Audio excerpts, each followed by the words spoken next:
whole bunch of hot garbage.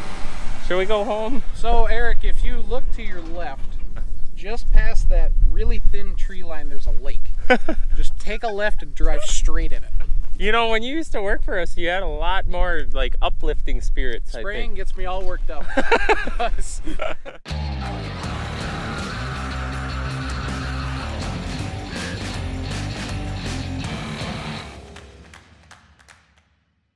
Right away in the morning, huh? It's not right away, I'm late. And it also isn't baloney. I'm short. I'm short the Well, baloney. the new guy is here again.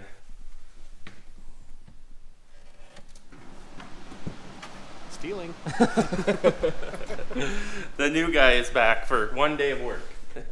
So he's back. We just came off the 4th of July weekend like last year. He was here and, well, it rained down at home, so now you're going to run a spray tender trailer today. I got all 10 of them, yep. Yeah. Yeah, we had a good long 3-day weekend, and now it's back to work. He didn't want to go home and work, so he stayed here to work. Probably the only person that you will ever meet that will go on vacation to work. That's true. You got an awesome opportunity to spray some black beans. First time. Yep. So Brody and Randy are spraying soybeans, and Chris and Eric are gonna go spray some black beans. You sure you're certified for this? 100%. 110%. And I don't even have to worry about them. The only thing I have to worry about is that you understand how this works. You open all the nozzles and you start the pump. That's right, just like that. Mix them all in at once. All in. Yeah, make it just snot. You always put the AMS in last. Yeah, right. Yeah, so he's gonna go do that, and I've got to go get some chemicals for you because you're gonna run short. We're hoping to final pass as far as weed killing power our black beans today, but we're gonna see because there's rain moving in this afternoon, so we'll see how hard Eric hammers on it. They're wispy. The clouds, they're wispy. Wispy? Wispy. As Doug would say, that means there's rain coming. Yeah. Again, imagine that. The rainforest keeps producing. Is he gonna smash the Apache with the excavator? Oh my God. I hope not. What's going on? We haven't finished the job over there, the scrap iron adventure we've been on. And then the mud that's coming out of the tracks of the sprayers. I don't like how close he is to everything. He's bending the bucket on the skid loader. Oh. There's an adjustment. There's a dentist adjustment, I think, just happened. I found the other team, the soybean team. I'm coming to get more of one of the products that we are both using that he is short on, or he's going to be like 150, 200 acres short on. So I'm going to grab a few boxes from him and I'll be the commuter. Anyways, Brody and Randy will be spraying this field. As you can see, that's a water hemp patch. Not good, but we'll get them this time.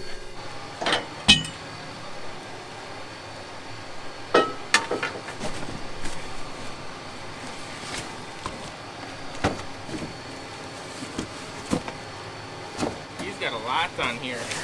I'll take extra.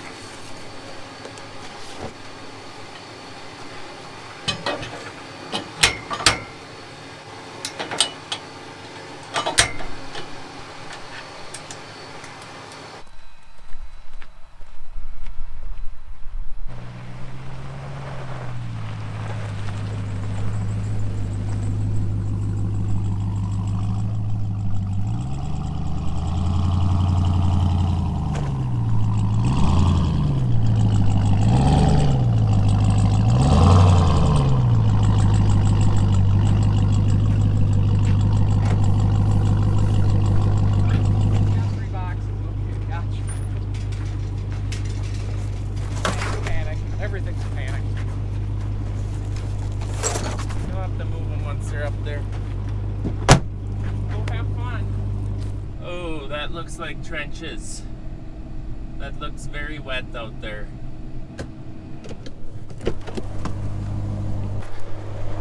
So the last time we sprayed this field, which was Thursday, it's Monday now.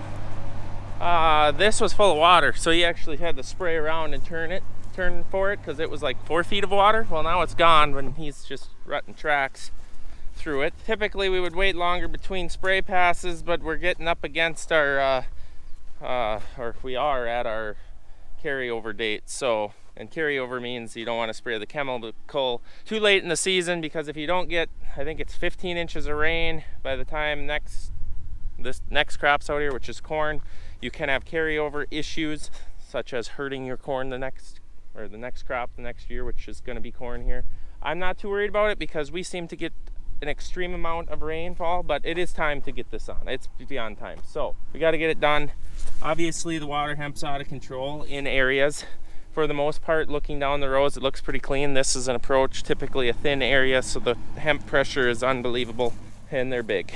And the Bassagran didn't even touch them, which I guess Bassagran and Raptor don't do much to water hemp. It does good on lamb's quarter, but hopefully this pass slows them down or lets the beans catch up and suppresses them down. I have little hope that it's going to kill that size of water hemp. But it's the year we've been dealt with the rainfall. It's held the crop back because the crop don't grow good when it's flooding, and it's also allowed us to not get out there on timely manner. We've been talking about it for a while. You guys know. We are just doing what we can with Mother Nature. So that field was right there. This is a black bean field. I'm gonna go quick walk out there and look. This one was sprayed Thursday with its second pass, which is what he's doing to that field right now. So I'm hoping that it's had 4 days here and we've roached some water hemp. We're gonna go find out. I see discoloring weeds. Grass has been hit. Oh yes, water hemp though. Water hemp. You can see he's suffering, and it's maybe too early to tell also on what's going to die. This don't look like a dead weed to me. He looks fairly healthy, but you can tell on his leaves that he had good coverage on him. All that discoloration on the leaves are where the spray droplets hit, and this field just looks horrible. Typically is a really good field, but this year it's just too much water, and the black beans are so small. Thistles look like they've been roached pretty good. Problem with this chemical also is it beats up on the black beans themselves, so it also slows them down. Disgusting feeling in my stomach, it's gonna be a struggle this year with the black turtle beans. This could be the worst year, but yielding year. We'll see, but it's not looking good now. Some fields are really good, some are really bad, like that one. I don't think he knows I'm here.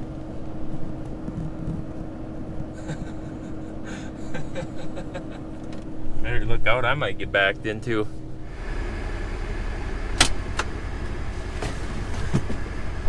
Chris broke it already. No, actually, we're having NCV trouble on the air sprayer, so now me and the guy behind the camera are going out to assist. Right? I'm just along for the ride. Well, we were either sitting there waiting to mix a load, or we were going out to help, so we may as well go and help. And here we are, questioning things again. We've swapped. These little things are what's causing issues, and it's not abnormal to have us pop it stuck or have to swap one out. But we've taken it from one to another, and then it works here, doesn't work. Very confused right now. And then what did we do? Nothing, and it started working. He did a couple power cycles, and I mean, we've done 8 power cycles here, and then one power cycle it just started working. So I don't know if we got a bad wire or what, but we have trampled all the beans in this area. There's a leak. There's a leak though. We gotta fix the leak. I don't know what to do about the leak. He's just like us. The headset and everything. Chet's got his little wrench. He's going for the leak. Do you have your gloves, Chris? You want mittens? I would like my gloves for this.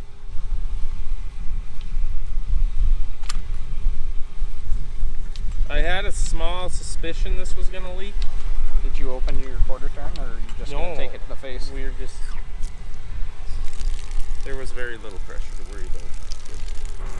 So, we're thinking we don't have an NCV issue. We're possibly having a wiring harness issue because we put it all back together, test fired it, it worked, and fixed that O-ring or that little leak, and then we lost them all again.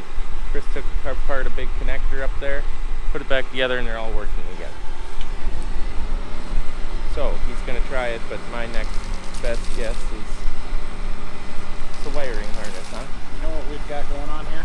What? A whole bunch of hot garbage. Unbelievable. Wiring, yeah. Yep, you need everything from that connector out. Replace it. Likely. Otherwise, you're gonna. I don't think you can buy sections of the harness. I think you just buy the whole part of the harness that's bad. So You can't get in there. last 20 It's so feet. wrapped up, so tight and nice and neat. It's to keep people like you away from it. Let me in there. Okay, where is he trying to spray? Is our side by side in the way? He's going that way. Lift off. I don't like how blue that's starting to look in the distance, Chris. We're gonna be lucky if we get the sprayer empty, I think. Good thing we didn't whoop up another batch.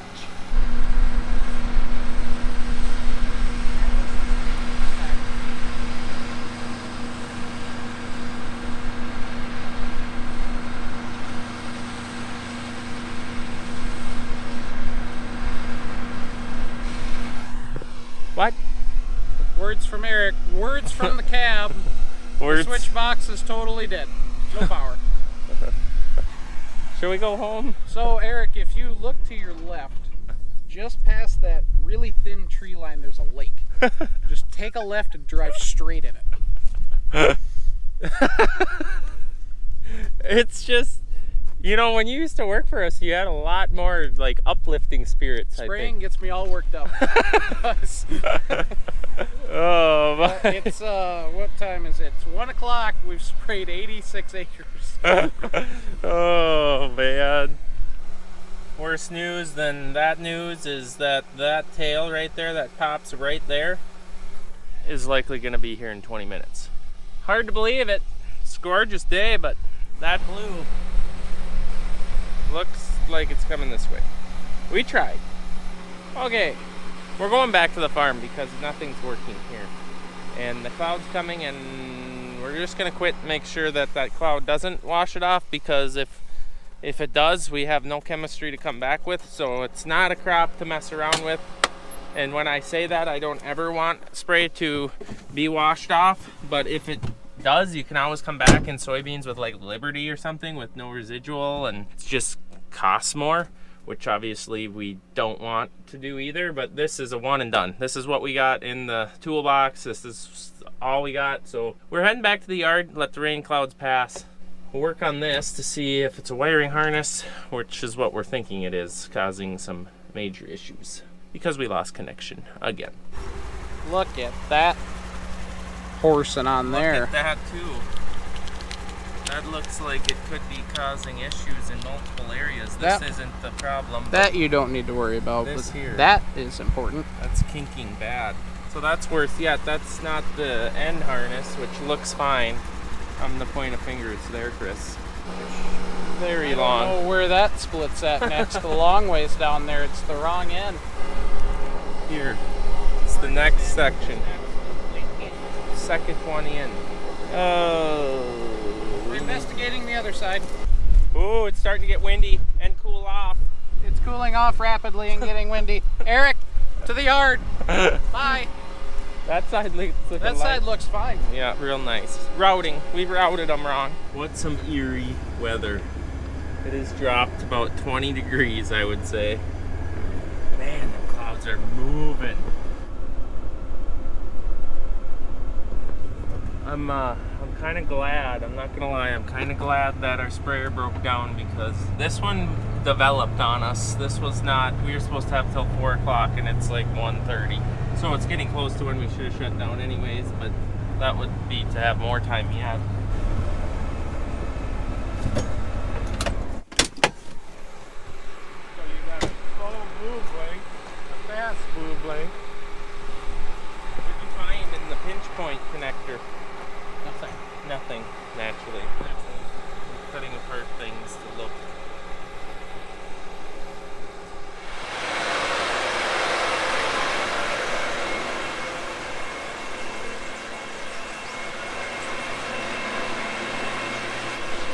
Isn't it amazing how the days change from so sunny to so dreary and scary? It's raining sideways, Chris. Sideways. Wow. That should be good for everything we sprayed. How long did your rain fast go? 45 5 minutes maybe. We got 2 hours, I would say. So Chris, what did it end up being? The harness. Eric and Chris and little Jordan and Dougal been diagnosing on this problem all day. It's 6 o'clock. Yeah. Thank you for coming up. We started at 1. Working for nothing. What was that? Is the door falling? Me and Brody were cleaning up truck building parts around the shop and storing and cleaning and all those. They think one of these computers. These are computer boards, I guess. Gone to junk. So we need a new harness, which I believe it's too late to order. I don't know. I've been out of the loop on the deal. I was just updating you with how this spray day that was supposed to be so great ended. And I think we got like an inch of rain again.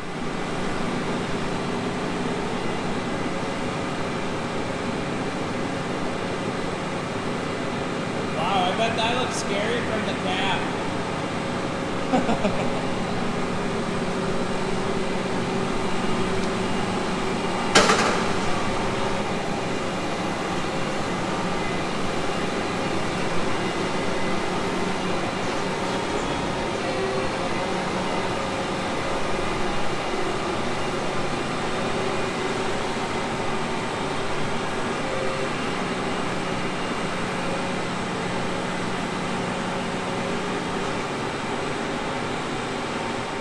Well, and just like that, it's the next day. Thank you, Chris, for coming up and helping us out for the day.